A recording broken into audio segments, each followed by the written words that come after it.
Bien-aimés, chers frères et sœurs, loué soit Jésus-Christ. Loué soit Jésus-Christ. Alors aujourd'hui nous allons parler, nous allons aborder un nouveau thème. La question c'est pourquoi prier pour les morts? Pourquoi prier pour les morts? Voilà. Pourquoi prier pour les morts? Vous savez que le mois, généralement le mois de novembre, c'est un mois qu'on donne, l'Église a donné, on nous parle des âmes du purgatoire, un mois qui est dédié aux âmes du purgatoire.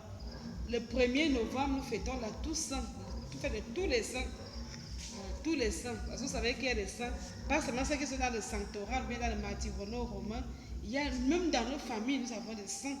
Voilà, nous le fêtons le 1er novembre. Ou alors, si l'église peut, on peut soit mais que ça le dimanche, ça dépend, mais quand même le 1er c'est la Toussaint. Le 2 novembre, nous faisons la commémoration des fidèles défunts. Et jamais vous voyez ce jour-là, parfois dans les cimetières, des prêtres qui se lèvent devant les cimetières, les gens allument les bougies devant les tombes de leurs défunts. Parfois on vient, on essaie un peu de sacler, d'arranger, on inscrit des messes. Donc on inscrit des messes pour les défunts, donc on amène des photos à l'église. On se pose la question, mais pourquoi prier pour les morts? Sur quel bas, pourquoi on doit prier pour les morts? On va se fonder, pourquoi quelqu'un est déjà mort? Donc on dit, quelqu'un est déjà mort, il est mort. On ne peut plus rien faire pour lui. Mais nous avons déjà vu le purgatoire existe. Le purgatoire existe. Pourquoi on doit prier pour les morts? En réalité, ce que nous devons comprendre, c'est que lorsque, à la fin de notre vie, il y a ce qu'on appelle le jugement particulier. Voilà, le jugement dont on parle de l'évangile, où Jésus va séparer les brebis, les boucs, ça c'est le jugement dernier, qui est différent du jugement particulier. Le jugement dernier, c'est celui qui aura lieu lorsque Jésus reviendra dans sa gloire, comme le roi. Il sera dans le juge des vivants et des morts. Les morts vont ressusciter et puis il y aura le jugement. Et puis en ce moment-là, il n'y aura plus de purgatoire. C'est là où on aura dit, les brebis venaient à gauche, venaient les boucs, il va nous séparer les boucs. Il dira, j'avais faim, il m'avait donné à manger, j'avais soif et tout ça. Là, c'est le jugement dernier.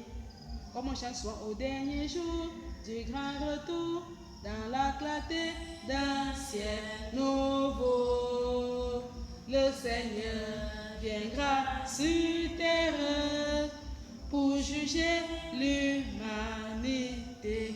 Voilà. Ça, c'est le jugement dernier. Maintenant, il y a ce qu'on appelle le jugement particulier qui intervient immédiatement après la mort. Il dit immédiatement, on n'a pas besoin d'attendre que tu fasses ça dans la mort. Immédiatement après ta mort, ce qu'on appelle le jugement particulier. Et chacun passe au tribunal individuellement et répondre de ses actes. Ce que tu as commis, on peut dire, comme le baptême enlève pour nous les péchés originels et les péchés qui ont été commis avant notre baptême. Donc le baptême enlève tous ces péchés-là, le péché originel, le péché d'Adam et Ève, et les autres péchés qu'on a commis. Mais là, à partir du jour du baptême, les autres péchés qu'on a commis, le Seigneur nous a demandera compte. Est-ce qu'on a confessé ces péchés? Si on a confessé les péchés, est-ce qu'on a fait pénitent? Parce qu'il faut réparer les péchés, soit en ce monde, soit dans l'autre. On doit les réparer. Hébreux 9 dit, il n'est réservé à un homme de mourir une seule fois, après quoi vient le jugement. Il n'est réservé à un homme de mourir une seule fois, après quoi vient le jugement. Et dans l'Apocalypse, le Seigneur dit, rien de souillé ne peut entrer au ciel. C'est ce que le Seigneur dit dans les révélations qu'il fait à Saint Jean, les révélations dans l'Apocalypse. Lorsque le Seigneur était à Patmos, il dit qu'il a vu le Seigneur ressuscité dans sa gloire. Et il lui dit, rien de souillé ne peut entrer au ciel. Donc c'est encore dans le livre de l'Apocalypse. L'Apocalypse, c'est Saint Jean. Saint Jean nous dit que rien de souillé ne peut entrer au ciel. Donc, si tu as même une petite tâche, tu ne peux pas aller au ciel. Alors, lorsque quelqu'un meurt, ce qui se passe, c'est que lorsque quelqu'un meurt, il passe dans ce qu'on appelle le jugement particulier. Le jugement particulier. Et ce jugement, donc, on voit toutes les fautes que tu as commises depuis le jour de ton baptême, puisque le baptême a enlevé le péché originel et les péchés commis avant. Maintenant, à partir du jour de ton baptême, est-ce que tu t'es confessé? Est-ce que tu es mort? Lorsque tu es mort en état de grâce. Si tu es mort en état de grâce, ok, tu es un bon candidat pour le paradis. Si tu es mort en état de péché mortel, tu es un bon candidat pour l'enfer et tu n'en sortiras jamais. Donc, c'est là où tout se joue. Lorsque tu meurs, est-ce que tu es mort en état de grâce? C'est-à-dire, tu n'as pas de péché mortel. Nous rappelons ainsi que le péché mortel a quoi caractéristique? D'avoir sa gravité. La gravité, la connaissance même de ces péchés. La connaissance de ces péchés. Que tu sais que ceci est mauvais. Et la gravité d'avoir le péché, d'abord le premier critère. La connaissance. La volonté que tu as donnée. C'est dans ce sens qu'on peut comprendre que celui qui fornique commet un péché mortel. Par contre, quelqu'un qui est violé n'a pas commis un péché parce qu'il n'a pas donné sa volonté à cet acte. Voilà. Alors que le péché véniel, c'est pas les petits péchés. Tu arrives en retard à la messe. Wow, super. Et puis, les petits péchés, quand même, ça n'a pas tellement de conséquences dans la vie de la personne. Il y a ce qu'on appelle les péchés véniels. Tous les péchés ne sont pas mortels, dans tous les cas. Tous les péchés ne sont pas mortels. Il y a les péchés mortels, surtout liés aux 10 commandements, et les péchés véniels. Voilà. Maintenant, quand on dit que tu es en état de péché mortel, c'est que tu n'as pas respecté les 10 commandements et tu n'as pas confessé. Il faut que tu les confesses. D'où tu vois bien la confession à la dernière minute est importante. Si donc tu es mort à l'état de péché mortel, c'est l'enfer. Par exemple, tu forniques, tu commets l'adultère, tu tues, plus grave encore, tu t'attaques aux personnes consacrées, c'est grave, tu voles, tu ne pars pas à l'église, à la messe le dimanche, bien les jours, les solennités, par exemple. Toutes les solennités sont des fêtes obligatoires, donc tu dois être à la messe. Tu as commis un péché mortel, tu dois aller te confesser. Si tu ne te confesses pas, quand tu vas mourir, c'est l'enfer. Parce que dès que tu vas mourir, tu pars passer au tribunal et c'est Jésus qui te juge. Si tu es mort de péché mortel, c'est l'enfer. Si tu es mort en état de grâce maintenant, le problème c'est que est-ce que tu as fait pénitence pour tes péchés? Si tu n'as pas fait pénitence pour tes péchés, c'est le purgatoire. Maintenant, donc, il y a dans nos défunts, tous ne sont pas toujours prêts au moment où ils meurent. Parfois, imaginez-vous que quelqu'un était en pleine fête mondaine et subitement il y a un éboulement, on entend souvent ça parfois un camion qui dit qu'il connaît quelqu'un. Il ne s'est même pas préparé. Les gens qui meurent parfois d'accident ne sont pas toujours préparés à mourir. Ils n'ont pas eu le temps parfois de faire la confusion, de préparer vraiment leur départ. Ce n'est pas tout le monde qui a la grâce. Parfois les gens qui sont avertis, surtout les gens qui ont des dévotions particulières. On sait par exemple quand on fait les 15 oraisons de Sainte Brigitte, le Seigneur promet que 15 jours avant ta mort, tu seras averti. Il y a les saints qui ont eu cette grâce-là, d'être avertis qui vont mourir, comme Sainte j'ai cru. Il y a beaucoup de saints qui ont eu cette grâce. Mais tout le monde n'a pas la même grâce là de préparer sa mort. Alors imagine-toi que la mort te couvre brusquement. Quand tu te couvres d'un moment de joie au tribunal, tu dois répondre. Voilà pourquoi beaucoup de nos parents, après leur mort, se retrouvent dans des situations délicates, se retrouvent dans le purgatoire. Ils étaient en état de péché, en état de grâce, mais ils n'ont pas réparé leur péché. Parce que imaginez-vous quelqu'un qui a peut-être tué 20 000 personnes et qui meurt. Et qui n'a même pas réparé. C'est d'abord juste qui part au ciel seul. Comme ça là. Il doit réparer ça. Et de deux, si on ne le met même pas au purgatoire, c'est la première fois que Dieu fera entrer les péchés au ciel. Donc, ce qui amène les morts au purgatoire, c'est ça. Alors, beaucoup de nos parents, nous les voyons dans les rêves, demander ma fille, s'il te plaît, prie pour moi, nous sommes nos amis. Quelqu'un est décédé, tu pars m'assonder. Après, quand tu pars dormir, tu le vois dans les rêves. Il ne porte pas, il porte un habit, parfois l'habit qu'il portait quand il était vivant. Un habit que tu connais même. Et puis, la personne jamais, les hommes ils sont jamais Christ. Ces défunts-là, ils sont jamais Christ. C'est dans les signes aussi. En dehors du fait qu'ils portent des habits ordinaires. Parfois, même ceux qui sont dans les états plus, qui ont fait encore plus, sont parfois même sales. Et ils portent des habits ordinaires. Ils te demandent pas. Parfois, certains parlent. Ils te disent, maman, prie pour moi. Si tu pries pour moi, ma situation ici peut changer. Ils te supplient, Et ce qu'on constate, c'est que lorsque tu commences à prier pour ces défunts, tu es ici la première messe. Si tu as la grâce encore, la personne peut revenir, tu vois que sa situation a changé. C'est-à-dire, la vie qui était sale, la vie est devenue un peu plus propre. Ça mine donc parfois tu le vois avec les fers, mais après quand tu le revois, ça a changé quand même. Et puis parfois tu le revois, c'était des dîmes au revoir qui partent dehors ciel. Quand ils ont la Bible, la robe pleine et dit au revoir. Nous devons donc prier pour nos frères et sœurs parce que beaucoup de nos parents qui sont décédés, ne sont pas au ciel actuellement. Ils ne sont pas encore au ciel. Mais ils ne sont non plus en enfer parce qu'ils n'ont pas commis aussi des péchés graves pour que le Seigneur les punisse. Non. Alors quand ils se trouvent au purgatoire, on doit prier pour eux. Pourquoi? Parce que en priant pour eux, nous abrégeons, c'est-à-dire que nous payons la dette qu'ils devaient payer ici. Et nous abrégeons leur séjour au purgatoire. Si quelqu'un devait faire 20 ans, 30 ans, lorsque tu pries pour lui, tu abrèges son temps du purgatoire. Voilà pourquoi les gens, les défauts pour lesquels, si un papa meurt et que ses enfants inscrivent les messes, jamais ce papa ne peut pas mettre l'homme au purgatoire. Surtout quand il est au purgatoire ordinaire. Parce qu'il faut savoir qu'il y a le grand purgatoire et le purgatoire ordinaire. Le grand purgatoire, c'est là où on reste.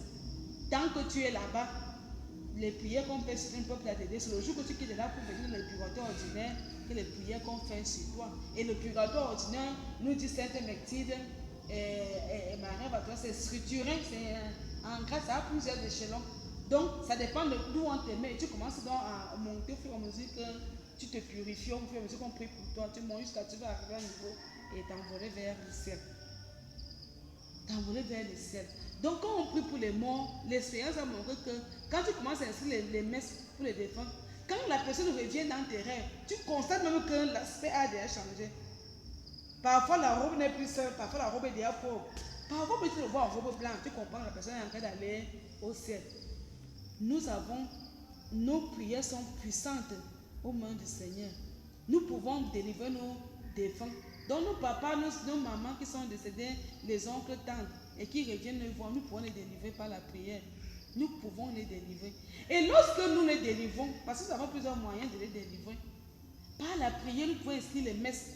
On peut inscrire les messes. Par exemple, les pénitents de tout sort, le rosaire, les chemins de croix. Par exemple, si ton défunt avait une dette, tu peux aller payer sa dette. Si tu avais une dette, passer des crédits, une association, il est passé avec l'argent, tu payes sa dette. Tu vas beaucoup l'aider. Les œuvres de charité. La récompense, c'est que maintenant, toi qui pries pour les défunts aussi étant là-bas va prier pour toi. Et lorsqu'il va aller au ciel, il ne va jamais t'oublier. Lorsque le Seigneur va t'accueillir, il sera dans le comité d'accueil. Les gens qui viendront t'accueillir au ciel. Parce que c'est grâce à toi, tu es son bienfaiteur. On dit que s'il y a les gens qui sont reconnaissants au monde, ce sont les défunts. Je vous assure, essayez un jour vous lever, vous décidez de mettre sur un défaut. Vous allez me dire, les défunts sont extrêmement reconnaissants. Je parle par expérience. J'ai souvent prié pour les défunts ici les messes. Je vous dis que s'il n'y a pas de gens, vous pouvez me faire du bien à un enfant, à un orphelin, à quelqu'un. Parfois, même après le bien vous insulte. Mais avec les défunts, ce sont des gens qui sont reconnaissants. Vous avez la reconnaissance de ce défunt qui va prier pour vous. Il y a des gens qui veulent mourir. Et quand ils veulent mourir, ils voient des gens dans leur chambre de mort qui ne connaissent pas. Nous, ceux qui sont là, qui sont, ne voient pas. Et quand la personne demande qui êtes-vous, vous dit que nous sommes les saints du ciel. Ces âmes de purgatoire que tu as délivrées. Nous voulons aussi te faire le but, te rendre le bien que tu nous as fait. Nous allons t'accompagner. C'est les gens qui meurent et voient tous ces saints-là. Ce sont les gens qui les ont. C'est ceux qui sont délivrés du purgatoire, oui.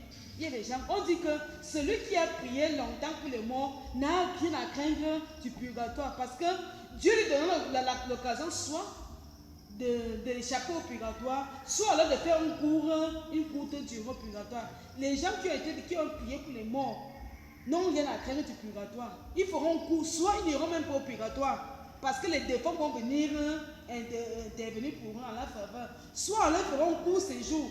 Parce que quand tu as prié pour les morts, je vous assure, tu ne peux pas les regretter.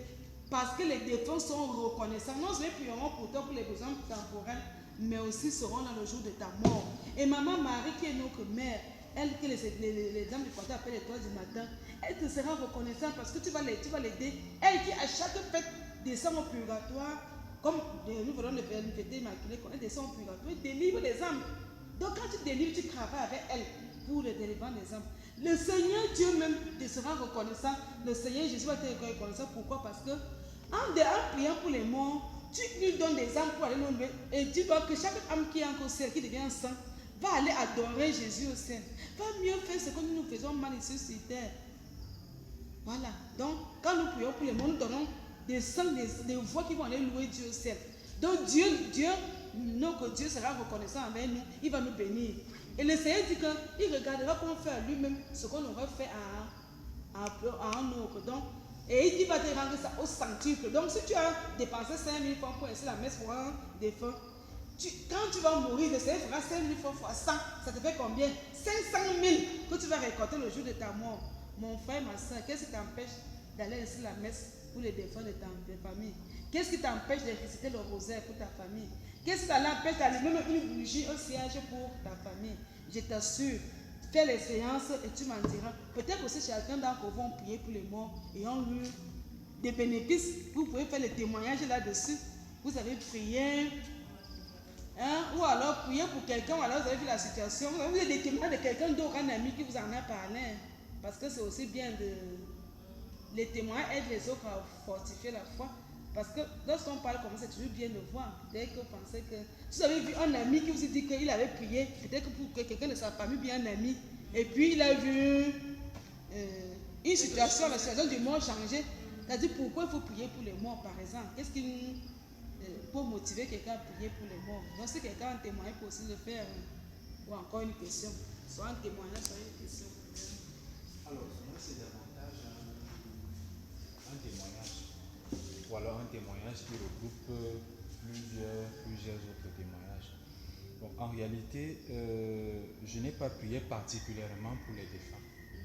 Même si quelquefois j'ai souvent allumé soit un siège, soit à l'occasion d'un rosaire, j'ai pensé à une ou deux personnes. Je n'ai jamais vraiment consacré un temps à ces défunts-là. Mais j'ai particulièrement eu deux songes où j'ai eu justement la reconnaissance dont tu parlais là tout à l'heure. Où pour la première fois, pour le premier rêve, j'ai vu une foultitude de personnes âgées. C'est-à-dire que c'était des gens d'un certain âge qui me disaient merci, je ne sais pas trop pourquoi, qui m'embrassaient, qui me disaient merci, merci vraiment pour tout ce que tu fais, vraiment merci. Et puis, par la suite, c'était une de mes cousines aussi, que j'ai beaucoup aimé. On s'est d'ailleurs beaucoup aimé parce que il y avait beaucoup de sympathie entre nous. Elle est morte aussi dans des conditions tragiques en 2008. Et j'étais la personne à qui elle a envoyé le message avant de mourir. La dernière personne à qui elle a envoyé le message avant de mourir. J'ai gardé ce message dans mon téléphone pendant des mois. Parce que après ce message, je ne l'ai plus vu. Ou tout au moins, quand je l'ai vu, elle était déjà en train de partir. Alors, je l'ai vue récemment dans les rêves. Elle m'a souri. C'est-à-dire que je l'ai vue. Je me souviens des derniers moments que j'ai passés avec elle quand je suis allé lui rendre visite à l'hôpital. Pendant que je parlais avec elle, elle ne me regardait pas, elle regardait le mur. Elle ne me regardait pas. Elle a fait la même chose dans le rêve, sauf que sans me regarder, elle m'a souri. Oui, je l'ai regardée et elle m'a souri. Ça m'a laissé croire que peut-être les fois où j'ai peut-être inscrit une messe, j'ai mis son nom ou alors j'ai fait un rosaire ou j'ai allumé un siège, peut-être ça lui a fait du bien. Donc j'ai interprété ce sourire-là comme ça et puis ces gestes de reconnaissance de ces personnes âgées dont j'ai parlé là tout à l'heure. Donc c'est un peu ce que je voulais partager avec D'accord, monsieur. Peut-être un autre soit Moi témoignage. aussi, j'avais deux témoignages en fait.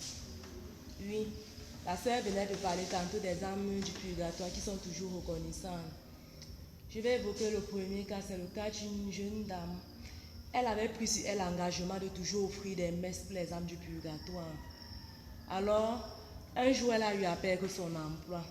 Et en perdu son emploi, elle se disait, mais quand le travail ne vient pas là, maintenant que j'ai perdu mon emploi, je n'arrive pas à m'insérer de nouveau. Comment est-ce que je vais faire pour tenir ma promesse, celle que j'avais faite au Seigneur de toujours inscrire des messes pour les âmes du purgatoire? Elle ne savait comment faire. Il lui restait à peine 3 000 francs comme ça. Elle s'est retrouvée à l'église, elle s'est mise à pleurer, elle priait, Seigneur, donc tu vas vraiment m'abandonner.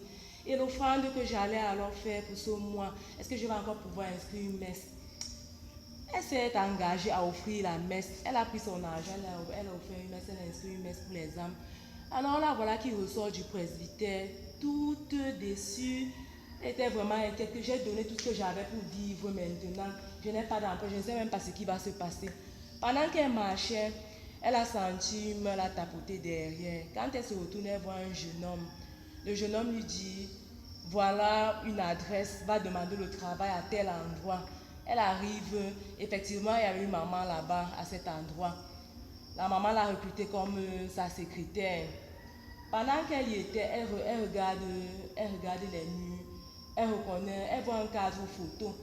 Le visage, la petite là, elle dit, mais comment le monsieur qui est sur la photo s'il ressemble à celui qui m'a donné l'adresse tout à l'heure. Elle demande donc à la maman, donc son employé, la dame, que mais madame, le monsieur qui se trouve sur le portrait là, c'est qui? La maman lui dit, c'est mon fils que j'ai eu à perdre il y a de cela 2 ans. Alors elle dit, mais dans les âmes du purgatoire sont vraiment reconnus. Moi qui avais voulu garder mes 3 000 pour moi, disant que comme je n'ai pas d'emploi, c'est tout ce qui me reste pour vivre pour le mois et tout. J'ai offert la messe pour les âmes du purgatoire, pour la délivrance des âmes. Voilà que je sors de l'église, une âme me tapote. Donc, elle ne revenait pas que, mais une âme me tapote comme ça pour me dire que, mais voilà la grâce, voilà un nouvel emploi. Donc, en offrant la messe là, qu'est-ce que le Seigneur a fait? La porte de l'emploi s'est ouverte comme ça pour elle. Ça, c'était le premier témoignage. Le second, c'était quoi? Pendant une veillée de prière, c'était même ici à l'église. C'était ici à l'église, on avait une messe.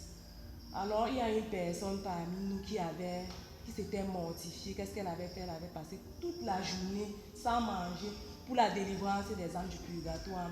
Et c'est même en particulier pour une personne, une âme. Alors, pendant que le prêtre faisait l'homélie devant, comme ça, la personne est apparue devant le prêtre. Il y avait une lueur. La personne, l'âme du purgatoire a dégagé une lumière et la personne lui a souri en lui faisant bye-bye comme ça, tu gestes la main. Quand elle ouvre les yeux, mais qu'est-ce que je vois? L'âme du purgatoire a disparu. C'était magnifique vraiment ici dans cette même église. Donc, c'était un peu les 2 témoignages que j'avais à faire pour dire que c'est important de prier pour les âmes du purgatoire. Elles sont toujours reconnaissantes. Toujours.